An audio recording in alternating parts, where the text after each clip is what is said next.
to the debate between H and D. The proposition for today's debate is result. The cell phones should be banned in secondary schools in Taiwan. For the debaters, rules for timing your speech are as follows. When there are 30 seconds left, you'll hear a short ring. When time's up, you'll hear a long ring. After that, for every 10 seconds, you'll hear a short ring. When you're 30 seconds into the extension, you'll hear another long ring. And upon hearing that, you have to stop your speech. And rules for timing your correct explanation are: when there are 30 seconds left, you'll hear a short ring. When time's up, you'll hear a long ring. And upon hearing that, you have to stop your correct explanation. Each team needs to prepare evidence cards for correct explanation.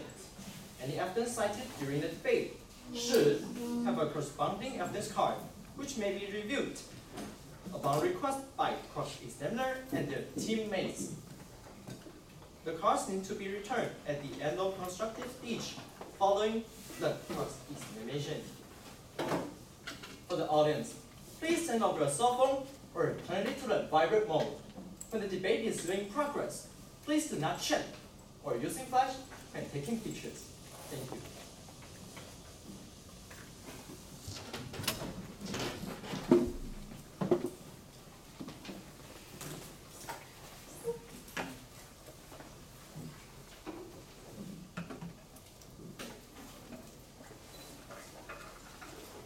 First, affirmative constructive speech, 5 minutes. I'm using my phone. Yeah, you can only use it one time.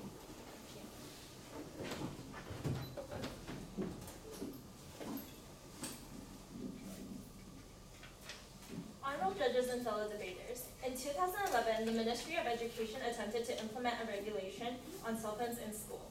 Though they can be useful, cell phones have proven to be a distraction in the educational environment in Taiwan. Many students have been misusing cell phones in school, resulting in multiple harms to a student's education. Under the status quo, the Ministry of Education recommends that schools regulate cell phone use by asking students to turn off their phones during class or even not having phones in school. However, few schools actually implement these restrictions because they find it to be too difficult to enforce. With this recommendation from the government, we see that this harm of cell phones is already being acknowledged, but is not effectively being taken care of.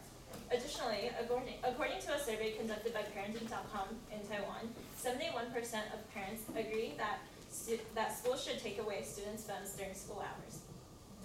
We define secondary schools as both vocational and normal high schools starting from 7th grade, and our definition of ban is to completely prohibit them. Our plan is to not have phones on campus, and these phones will be taken away at the entrance of the school and are kept by school officials in lockers labeled with the name of the student. Enforcement. We will be placing fines on schools who do not follow this regulation, and we will be issuing demerits to students who are found to have their phones. Our principal argument. We believe that the government has the right to ban phones because schools don't have an incentive to ban phones, since their best students are not being negatively affected. Lower performing students are ignored since schools mostly benefit from the top percentile. As the government, we believe that we have not only the right but also the obligation to help students in the lower spectrum because Taiwan is experiencing a contracting population growth. So it is in our best interest to optimize their performance in order to increase the potential of our workforce. We draw a parallel to schools making certain items contraband because they deem those items to be harmful to the student's education or physically. For example, lighters or video games. Phones, we believe, are also just as harmful. Argument 2, we enhance our academic performance. Previous studies indicate a negative correlation exists between the use of cell phones during class and academic performance. A 2015 study by the London School of Economics revealed that pupils in school which had a ban on cell phones performed better on exams, especially in regards to lower performing students. Following a ban on phone usage in selected schools in England, students' test scores improved by 6.41% of the standard deviation. The impact of banning phones for these students was equivalent to an additional hour a week in school, or to increasing the school year by 5 days. Argument 3, mental health.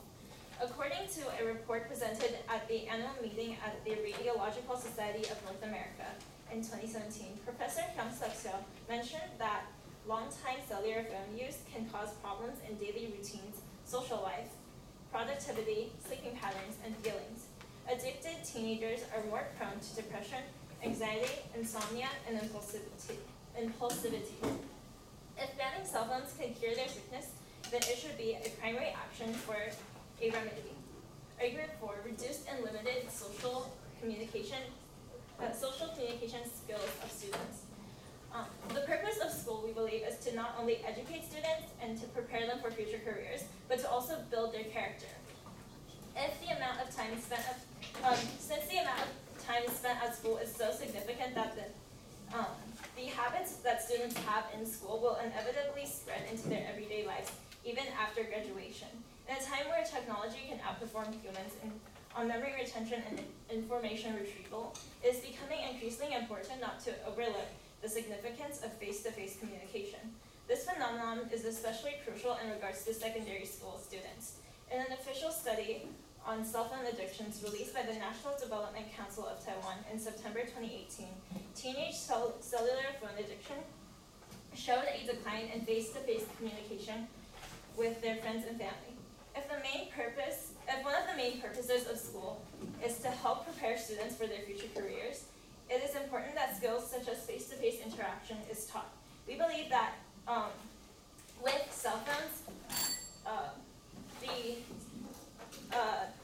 we believe that in banning cell phones, we eliminate many of the harms that are present in status quo, and that we make the academic environment better and more suitable for student learning. Thank you. Second negative, cross-examine first affirmative.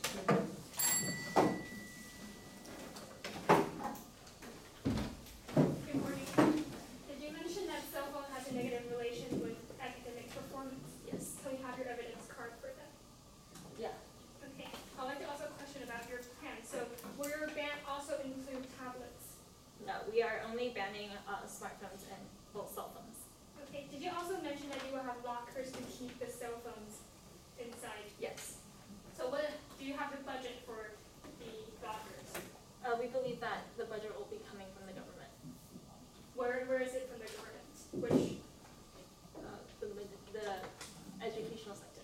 do you have evidence to prove that the educational center actually has enough budget or actually has the budget for these lockers? No. Okay. Okay.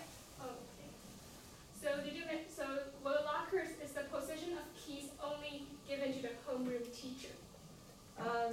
School officials will be in charge of keeping these phones. So every school official will have all the keys to all the lockers, is that correct? These lockers will be put in an office such as the students affairs office, and so the teachers in that office will be able to access them. Okay. So who is responsible for the collection of these phones? School officials. So how does, if there's damage during the process, who will compensate for the damage? If necessary, then the school will be in charge of taking responsibility. Do you have evidence to prove that the school actually has enough budget to compensate for the damage of the phones? No. And do you have any punishment for the students that don't hand in their cell phones? Yes, we will be issuing demerits to students who are found to have their phones. And during emergency events, how would students contact their parents if they do not have a phone with them? We believe that if there is such an event, then it is perfectly feasible and logical for the student to ask their homeroom teacher either for access to their own phone or for them to find a way to contact their family. So they will get their cell phones from their homeroom teachers. If they find it necessary, then they can ask the homeroom teacher for access. Okay, so how about when the students, during emergency, they're trapped in a certain place where they do not have a cell phone with them, how would they be able to contact the outside world for help without the cell phone? We believe that schools also have landlines and payphones available to students. Do you have the evidence for that? It's common knowledge that all schools at least have phones in their school. Or if that the homework teacher still has their phone, so they could also ask the homework teacher to contact. What about the condition when they're trapped and their phones are already taken from them and they do not have any access? We believe that that is a very hypothetical situation. 1 minute preparation.